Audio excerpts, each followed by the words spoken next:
What's up, guys? So instead of doing the brakes right now, I'm gonna fix that oil leak first.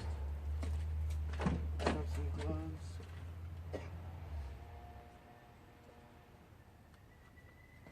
Oh man, I feel like dog shit. I didn't shower or anything today. I just want to get this done before we go on our trip. So I will show you guys here what I'm doing. So on a Subaru, God, the sun is disgustingly bad. First time we've had sun in a while. Let's see if I can just show you on this side, so I can block the sun. So on a Subaru, it's exactly the same on the other side. There's the pistons go sideways, you know. So this is the valve cover instead of it being on top. There's two of them, and the one over there is leaking in the bottom. I mean, bad.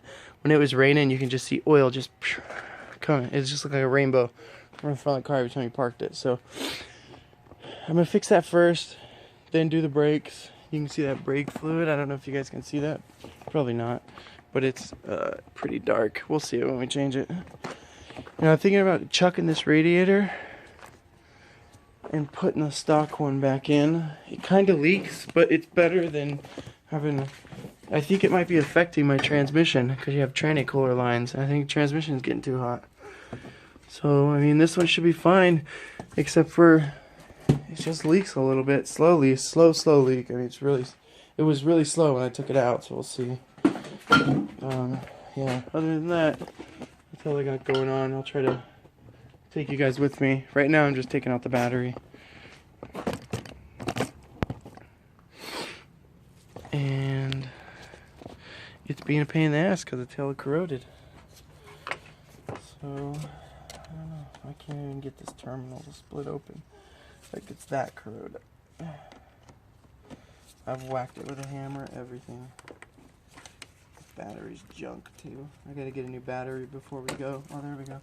And ideally, a new alternator too. All that stuff's original, guys. The alternator, the battery's not. It says 2011 on it. We're in 2017, so 11, 12. And that's the 10, 11, so it's probably like the end of 11, so it's probably like 12. That's like 5, 6 years, Jesus Christ. And the starter's original in this car. This alternator's original, so it's things like that that will go out on me when we're out of town. You know, and it'll save me a lot of money here because I can fix anything myself. But when I'm out of town, I won't have that luxury. I always bring tools with me, but still. Give that a couple of whacks. I always had this guy once tell me, he goes,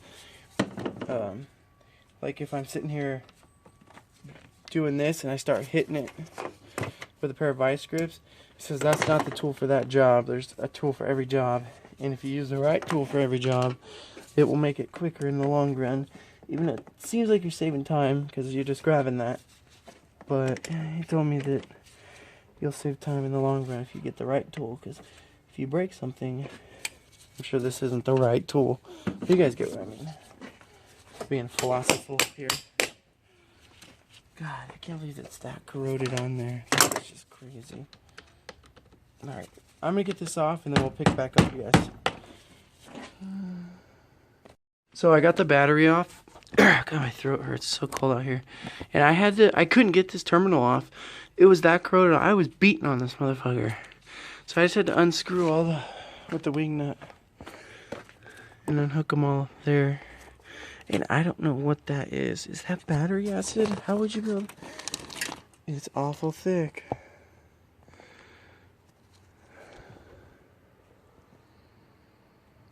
I don't think battery acid smells really because it's just distilled water. How would you be able to tell? I don't know. We'll set that out. And we'll set it on some shop towels. Here. Or a shop towel. The battery. Just look how bad it is though. I can't believe it. Guess we'll hit it with some penetrating oil. Maybe we can get it off. I don't know. And that's brass too. So it shouldn't be that way. So that gives us a little more room here to get what we want to get. It's still a pain in the ass to get these bolts off, especially over there. We're gonna have to get under the car to do that, but it's okay. It needs to be done, right? So like I've been preparing for all this stuff, you know, the brake thing I showed you guys in the last video. I bought these. I could have bought a big tube of each of them, but it's not worth it for someone who just, it's for their own car. So I got brake grease, connection grease, and anti-seize. That connection grease I think I'm going to put on the battery terminals. I'm going to get a new battery here soon though too, so. Alright, well, let's just get right in taking out the spark plug. And a lot of time, you guys, these will have oil on them here. That one looks good, actually, surprisingly. Now it'll probably leak once I take all this shit apart though, but it actually looks really good. And I'll just lay that off to the side. I know where it goes though. I've worked on this car so much I can do it with my eyes closed. Literally. Okay. And these spark plugs wires are fairly new. I actually still have the box for them. Newish. I mean, they probably have 30,000 miles on them, but that's new for spark plug wires. Hey, let's check that one. No oil. That's a good sign, you guys. I will probably pull the spark plugs while we're in here, just ease of convenience, and check them out, just because they're so easy to get to right there. Or yeah, maybe we won't. I don't know. I can't find shit. I don't know what's wrong with me. Losing my mind. It's always like that when you haven't worked on a car in a while. It's like the weather's been so shitty, so I really haven't worked on my car in a long time. So I'm just kind of like, blah, you know, I don't know. It's hard to explain. I got all this brand new muffler pipe to fix that piece of shit over there. I really just want to fix it all the way back. And I could buy a muffler system for that. I could probably buy a WRX one and it'll bolt right up, guaranteed. At least from the cat back. All that shit is the same. Don't even want to tell you it's not. Anything from 2002 to 2007, and it's a Subaru, everything's the same, you guys. It doesn't matter. Especially stuff like cat back from the back, rims, wheels, they're all 5x100. Interior parts, I mean, the car is basically the same. The only difference is the engine. That's it. And even then, it's basically the same engine. It's a 2.5 liter. One's got dual overhead cam heads on it. One's got single overhead cams. But I know because I used to own two side by side. I have the 2006 WRX and then I have the 2007 2.5, and they were exactly the same, sitting in my driveway. You couldn't tell them apart. So, all right, enough of me rambling, being just cold and not wanting to work. So I'm just talking to you guys. What was I looking for? My mind? Oh, yeah, there it is. In the gutter. Okay. Oh, God willing. What's that? Oh, thank God. I was like, geez, what's that from though? So, let's see if I have him here. So, I was watching this video of this guy who was doing his head, or his, I forget his name. Dirt Cheap Daily, I think's the channel. And he was working on pulling, it was a EZ30 engine. It was a 6-cylinder Subaru engine, and the front cover had stripped of bolts all the way around. And I just feel like he just did it like the hard way of everything. Like, you could buy a set of these and it would have taken them right out, even in confined areas, because this uses the inside of the bolt, not the outside. These work good. All you do is drill a little bit into the bolt, drill it out a little bit, and shove this in there, and it will take it out.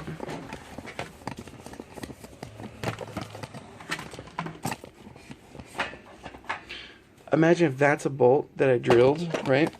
Set you guys up here. Okay. So this is a bolt that I drilled out. That's the hole that I drilled out. Let's see. I don't know. It might be too big, but definitely too big. We'll find something else. It's just buying it because these are amazing, and they were cheap too. And it's tool steel, you can tell. It just bites if it's the right size. It'll bite on anything. Okay, there's a good example. Imagine that's the hole you drilled out. It tells you what size hole you need to drill out, but it bites into that socket. Like, you cannot turn it. You can turn it this way easily, which is barely, but this way, nothing. It digs into that, especially if you drill out your bolt. It's real jagged and sharp. I mean, that thing just, these are amazing. I remember I bought these because I was working on my mom's brakes, and I broke the bleeder valve off, and I couldn't get it out to save my life. And I drilled it out a little bit, went to Napa, they gave me those, bam, popped right out. I said, dude, I'm buying those. I'm not renting those or giving them back. And I was like, how much are these? $10. They're sold. Give me another set. Like, those were the best investment ever. Okay, alright guys. Back to working on the car. Enough rambling. So, pull the spark plugs. See how they're white? I think that means they're running lean.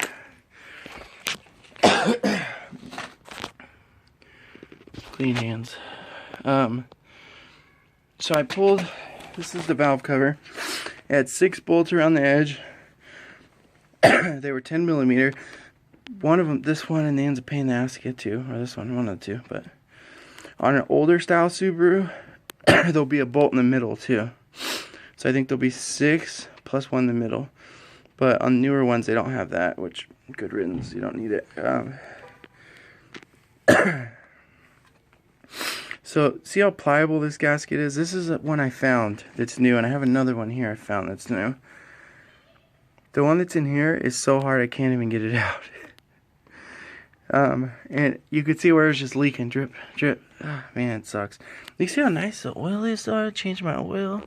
This black stuff here was there from when the motor went the first time. That's always been there. It's just never gone away. Even when it was hot tanked, it never went away. So that brake cleaner stinks. Jesus, killing me. Look. Oh yeah, let's put you guys in there. What is that valve train? And those are nice and pliable. See those gaskets right there? That's your spark plug holes. Those are real pliable too. Just weird. That's, can't remember if I reused that gasket or not on that right there. I might have reused it, to be honest. Just because it was an OEM one and those ones are not. So I don't remember. Even to right now, those pliable ones, I don't really want to stick those in because they're not OEM. And there's a good chance they'll leak. So I don't know what I'm going to do. I got some ultra black or whatever. I'm going to throw that on there too, even though you're not supposed to, but I don't care. So, alright, that's an update for that, you guys. The reason why I'm not filming the whole thing is because a lot of people don't like when the videos are super long. I prefer when the videos are long, but you guys don't like that. So, it's just going to be clips and cuts of what we're doing. So, I'll fill you in when we get a little bit farther. I'm going to change that gasket out, clean that up, and throw that back on. Throw it on the car, tighten it up, you know. Same old stuff. Alright. Guys, I realized that I didn't close out the video earlier. I'm just on my way to work right now. That's why I didn't, because I was just super busy. God, what is wrong with my headlights? Oh, shit. Looks like I'm not going anywhere. That's why you always carry like wrenches or something on you. Even though I didn't leave my house, but I would have had to go in my garage. It would just been a pain in the ass. Or I forgot to plug in the power wire from the HIDs back to the battery. That's why I forgot to make an outro for this video, as I was just so stressed out because it was just taking forever. I mean, I didn't think it would take that long. It was like, I started and I'm like, God, this is only gonna take a half an hour, and then I forgot on Subarus that they have that one bolt when you're doing the valve cover gasket. Excuse me. And it's on the driver's side, and it's the very bottom. It's right up against the frame. I mean, you can get like a quarter turn on it every time you move the ratchet. It just takes forever. But it's done. I didn't see any leaks. I don't know, I didn't see any leaks. So hopefully that's that. My oil light's not on, so that's great too. But I just want to close out this video, and if you guys are trying to do your, these leak a lot on Subarus, and you won't even, you'll just be like, oh, I have a small oil leak, but you should fix it, because Subarus get a bad name for being cars that just leak oil a lot, but in reality, it's problems that all cars have. Valve cover gaskets leaking. Well, on a Subaru, it's facing the fucking floor. It's not facing up, where it'll run down onto the engine, and by the time it gets to the bottom of the engine, it's about turning into sludge. But on a Subaru, that's not the case. It'll just drip, drip, drip to the ground because there's nothing for it to run down onto. That's why you look underneath like a Honda or something like that that's got a valve cover gasket leaking. The whole side of the engine's black, but it's not really leaking on the ground that bad, or if at all. So that's why Subarus get bad names. You just change it. It's super simple. It just takes a lot of time, and I wasn't expecting it because of that one bolt. So if you guys are gonna do it, because, you know, why not? Why have a leaky ass Subaru and then they get bad names for that? Good maintenance, good upkeep, keep your car running a long time. This car has 153,000 miles on it, man. And I try to do everything I can to keep it running and keep it going strong, because it's always been good to me so far. Knock on wood.